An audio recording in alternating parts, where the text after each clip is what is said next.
मैं ये कहानी इसलिए सुना रहा हूँ क्योंकि कुछ बातें वक्त के साथ भूलती नहीं, वो सिर्फ अंदर ही अंदर भरती रहती हैं और जब भर जाती हैं तो इंसान को चुप रहना मुश्किल हो जाता है। मेरा नाम अयान है, उम्र 19 साल।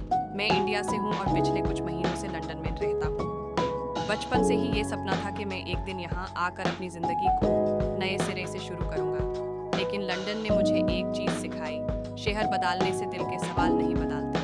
यहाँ मेरी ज़िंदगी सीधी सी लगती थी, सुबह यूनिवर्सिटी, शाम पार्ट टाइम जॉब और रात को खाका के साथ खामोशी। अगर कोई चीज़ मुझे संभलती थी तो वो मेरा दोस्त अर्जुन था। अर्जुन मेरा फ्लैटमेट था। वो कॉन्फिडेंट, फ्रेंडली और ज़िंदगी को थोड़ा लाइटली लेने वाला था। मैं उसका उल्टा, हर बात को दिल पर लेने वाला। शायद इसी वजह से हम अच्छे दोस्त बन गए। अर्जुन का साथ मुझे यहाँ अकेला महसूस नहीं करने देता था, लेकिन वो मेरी अंदर की तन्हाई कभी समझ नहीं पाया। फिर एक और शख्स आया, अर्जुन के फादर मिस्टर खन्ना। जिस दिन वो आए मुझे लगा कोई बुजुर्ग अंकल होंगे जो बस चुपचाप अपना काम करेंगे, लेकिन मिस्टर खन्ना वैसे नहीं थे। उनकी उम्र लगभग 50 साल की थी। वो ज़्यादा बोलते नहीं थे, लेकिन जब बोलते तो हर लफ्ज़ सोच समझ कर निकलता। हमेशा साफ कपड़े, शांत आवाज़ और आंखों में एक गहरा सा थका। पहली मुलाकात में उनका चेहरा नॉर्मल लगता था, लेकिन धीरे धीरे उसमें कुछ अजीब सी गहराई और छुपा हुआ राज दिखता था। उन्होंने हैंडशेक के लिए हाथ बढ़ाया। Hello man Ravi Khanna. जब मैंने उनका हाथ थामा तो वो सिर्फ एक फॉर्मेलिटी नहीं लगा। उनका हाथ गर्म था और पकड़ मजबूत। एक सेकंड के लिए मुझे लगा करंट सा दौरा हो। मैं हड़बड़ा गया। जी, मैं अयान। अर्जुन ने मुझे बताया कि उसके दर्द कुछ बिजनेस के सिलसिले में 2 महीने के लिए यहाँ रहेंगे। मुझे लगा कि अब मेरी प्राइवेसी खत्म हो जाएगी। मुझे क्या पता था कि प्राइवेसी नहीं, बल्कि मेरा अकेलापन खत्म होने वाला था। अर्जुन अक्सर काम में बिजी रहता, कभी लेट नाइट शिफ्ट्स, कभी दोस्तों के प्लान्स। मिस्टर खन्ना ज़्यादातर घर पर ही होते। मैं भी क्लासेस के बाद सीधा घर आ जाता। धीरे धीरे हम दोनों एक ही स्पेस में ज़्यादा वक्त गुजारने लगे। कभी चाय बनती, कभी टीवी पर न्यूज़ चल रही होती, कभी हम बस खामोशी में साथ बैठाए रहते। लंदन जैसी जगह पर जब कोई अपनी जुबान में बात करता है तो दिल को अजीब सा सुकून मिलता है। उनकी आवाज़ शांत और भारी हुई थी। वो ज़्यादा सवाल नहीं पूछते, शायद इसीलिए मैं ज़्यादा बोलने लगा। मैं अपनी पढ़ाई, जॉब और छोटी बातें शेयर करता, वो सिर्फ सुनते रहते। उनका रिएक्शन अक्सर एक हल्की सी मुस्कान या आंखों का एक्सप्रेशन होता, जो सिर्फ थोड़ी देर के लिए चेहरा रिलैक्स कर देता। एक रात मैं असाइनमेंट कंप्लीट करते करते सोफे पर ही सो गया। ठंड बहुत थी। आधी रात को मेरी आंख खुली। मुझे लगा मैं ठिठुर रहा हूँ, लेकिन तभी मुझे एक गर्माहट महसूस हुई। मिस्टर खन्ना ने मुझे ब्लैंकेट उठाया। उनकी सांसें मेरी गर्दन पर महसूस हो रही थी। वो इतने करीब थे कि मैं उनकी शेविंग क्रीम की खुशबू सूंघ सकता था, मस्क और चंदन की मिली जुली महक। उन्होंने मुझे जागता देख लिया। बजाय पीछे हटने के वो वहीं रुके रहे। उन्होंने धीरे से कहा, सो जाओ अयान, बीमार पड़ जाओगे। उनकी आवाज़ में एक ऐसा कैर था जो मैंने अपने पापा से भी इतनी नरमी से नहीं सुना था। उस रात मैं ब्लैंकेट में लिपटा हुआ उन्हें किचन की तरफ जाते हुए देखता रहा। मेरे दिल की धड़कन तेज हो गई थी। ये दर्द था या किसी नए रिश्ते का शुरू होना। अब हम साथ वक्त गुजारने लगे थे। वो मेरे लिए खाना बनाते, कहते थे तुम थक जाते हो, आज मैं बनाता हूँ। उनका वो आपरण पहनना, वो स्लीव्स को फोल्ड करना ताकि उनके मजबूत हाथ दिख सके। मैं चुप कर उन्हें देखता रहता था। मैं उनकी हर हरकत में, हर खामोशी में कोई छुपा हुआ मीनिंग तलाश करता था। एक दिन मैं प्याज, ऑनियंस काट रहा था और मेरी उंगली कट गई। मैंने हल्की चीख मारी। मिस्टर खन्ना फौरन पलटी। क्या हुआ? उन्होंने मेरा हाथ पकड़ा। खून निकल रहा था। उन्होंने मेरा हाथ सीधा ताप नाल के नीचे किया और धो दिया। पानी ठंडा था, लेकिन उनका टच आग जैसा था। उन्होंने मेरी उंगली को अपनी उंगलियों से दबाया ताकि खून रुके। हम दोनों बहुत करीब खड़े थे, इतने करीब कि मैं उनकी चेस्ट की मूवमेंट देख सकता था। उन्होंने मेरी आंखों में देखा। ध्यान कहाँ है तुम्हारा अयान? उन्होंने पूछा। उनकी आवाज़ भरी थी। मैंने धीरे से कहा, बस यही। वो एक पल के लिए रुके। ऐसा लगा जैसे वो कुछ कहना चाहते हैं। उनका हाथ मेरी कलाई, रिस्ट पर थोड़ा नीचे सरक गया। अंगूठा, थंब, मेरी नब्ज, पल्स पर था। वो मेरी तेज धड़कन महसूस कर सकते थे। उस पर हम दोनों ने एक दूसरे की खामोश ज़बान सुन ली थी। तभी अर्जुन का फ़ोन बज गया और वो लम्हा टूट गया। लेकिन उस दिन मुझे यकीन हो गया, ये सिर्फ मेरी तरफ से नहीं है। वो भी कुछ महसूस करते हैं, लेकिन वो भी मेरी तरह डर और अपने फ़र्ज़ के बीच फंसे हुए हैं। मैं अपने बारे में एक बात किसी को नहीं बताता था, अर्जुन को भी नहीं। मैं गे हूँ, ये सच मैंने सिर्फ अपनी डायरी के पेजेस पर लिखा था। मैं खुद भी इस लफ्ज़ से भागता रहता था। अगर मैं चुप रहूँ तो शायद ये सच मुझे छोड़ दे। एक दिन गलती से मिस्टर खन्ना ने मेरी डायरी देख ली। मैंने घर घुसा तो देखा मिस्टर खन्ना सोफे पर बैठे हैं। उनके हाथ में मेरी ब्लैक डायरी थी, वो डायरी जिसमें मैंने अपने हर गुनाह, हर ख्वाहिश और अपने गे होने का सच लिखा था। मेरा खून जम गया। सर, वो मेरी। मैं हदबादा कर उनके पास गया। उन्होंने डायरी बैंड की और टेबल पर रख दी। गुस्सा नहीं था उनके चेहरे पर, सिर्फ एक अजीब सी उदासी थी। वो उठकर मेरे पास आए। इसमें लिखा है कि तुम खुद से नफरत करते हो, उन्होंने सीधा कहा। क्यों? मैं रोने वाला हो गया, क्योंकि ये गलत है, मैं गलत हूँ। मिस्टर खन्ना ने एक कदम और बढ़ाया।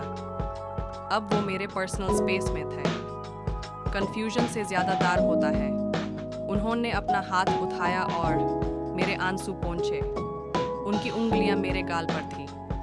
वो टच, वो बाप वाला टच नहीं था, वो एक मर्द का टच था जो दूसरे मर्द को समझा रहा था। उन्होंने अपना सच पूरी तरह नहीं बताया, लेकिन इतना कह दिया कि वो भी जिंदगी भर कुछ छुपा कर जीते रहे हैं। थोड़ी देर बाद उन्होंने सीधा कहा कि वो भी गए हैं। वो लफ्ज़ कमरे में ठहर गए। मुझे लगा जैसे हवा भरी हो गई हो। वो सच उनके लिए नया नहीं था, लेकिन पहली बार किसी के सामने बोला गया था। मैं 55 साल का हूँ अया, 20 साल से शादीशुदा हूँ, एक बेटा है। लेकिन मैंने आज तक वो जिंदगी नहीं जी जो मैं जीना चाहता था। मैं भी तुम्हारी तरह हूँ। उस दिन के बाद सब कुछ बदलने लगा। अब हम दोनों ज़्यादा बात नहीं करते, लेकिन जब एक ही कमरे में होते तो खामोशी भारी होती। कभी आंखों का मिलना, कभी हाथ का टच, सिर्फ करीब रहना, सब कुछ अजीब तरीके से शायद इंटीमेट लगता। एक शाम जब हम किचन में थे, उनका हाथ गलती से मेरे हाथ के पास आ गया, सिर्फ एक सेकंड के लिए, लेकिन उस एक सेकंड ने मुझे हिला दिया। उन्होंने फौरन हाथ पीछे कर लिया और कहा, ये ठीक नहीं है। मैंने कुछ नहीं कहा, लेकिन उस खामोशी में बहुत कुछ कह दिया गया था। उनकी प्रेजेंस, उनकी नज़र, उनका हल्की सी टच, सब कुछ मेरे दिमाग में रिप्ले होता रहा। उस रात मैं सो नहीं पाया। लंदन की बारिश की आवाज़ और कमरे की हल्की रोशनी, सब मुझे उनके साथ के पल याद दिला रही थी। मैं खुद से लड़ रहा था, फीलिंग्स को समझने की कोशिश कर रहा था। अगले कुछ दिन हम दोनों ने एक दूसरे से दूर रहने की कोशिश की, लेकिन दूर रहना कभी कभी और करीब ले आता है। हर सुबह कॉफ़ी बनाते वक्त मैं उनके चेहरे का तसव्वुर करता, कभी आंखों का एक्सप्रेशन, कभी हाथ की मूवमेंट। छोटी छोटी चीज़ें जो पहले मुझे नज़र नहीं आती, अब दिमाग में बस रख लेती थी। एक दिन अर्जुन घर पर नहीं था। बाहर बारिश हो रही थी, घर में हल्की रोशनी थी। मिस्टर खन्ना खिड़की के पास खड़े थे। उन्होंने कहा, sometimes silence hurts more than truth. मैं उनके पास जाकर खड़ा हो गया। हम दोनों के बीच फासला बहुत कम था, लेकिन हम दोनों चुप थे। सिर्फ बारिश की आवाज़ थी। उनका चेहरा काल्म, लेकिन आइज़ में इमोशन था। मैं देख रहा था कि उनकी आंखों में कुछ कहने को है, लेकिन लफ्ज़ नहीं निकालते। इंटेंस पल, वो शाम ऐसी थी जैसे हम दोनों को किसी दीवार में छूना जा रहा हो। मैं उनके करीब था, इतना करीब कि उनकी सांसों की गर्मी महसूस हो रही थी। हम दोनों की नज़रें आसपास देख रही थीं, लेकिन हम दोनों जानते थे कि हम एक दूसरे को ही देख रहे हैं। मैंने उनकी तरफ देखा। उनकी आंखों में शिद्दत, इंटेंसिटी थी और साथ ही दर्द, पेन भी। उन्होंने मेरी तरफ धीरे से हाथ बढ़ाया, सिर्फ करीब, पकड़ा नहीं, और उस करीब होने ने मुझे डरा दिया। उनका ब्रेथ, उनकी काल्म प्रेजेंस, सब कुछ मेरे दिल को हिला रहा था।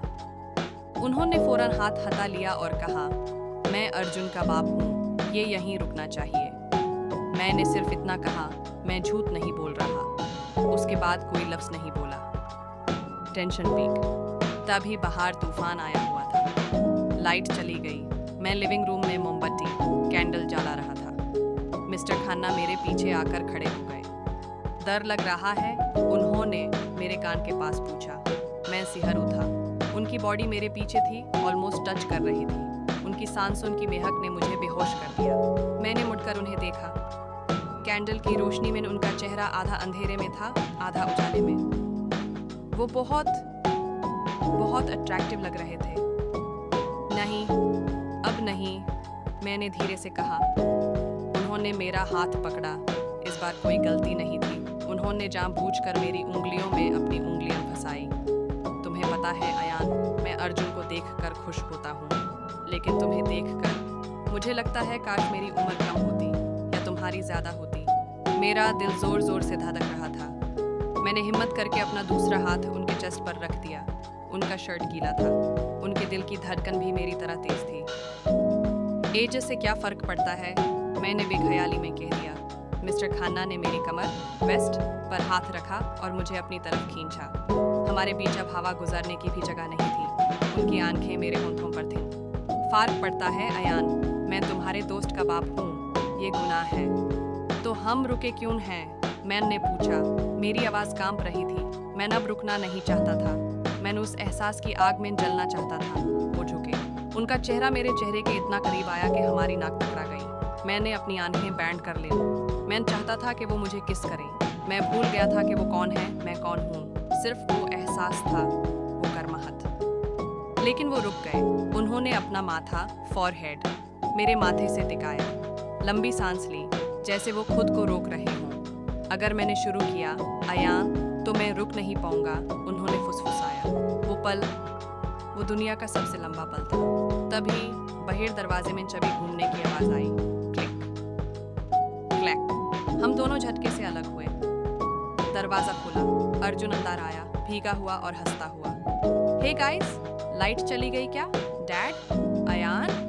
मिस्टर खन्ना फौरन खिड़की की तरफ मुड़ गए, अपने आप को नॉर्मल दिखाने की कोशिश करते हुए।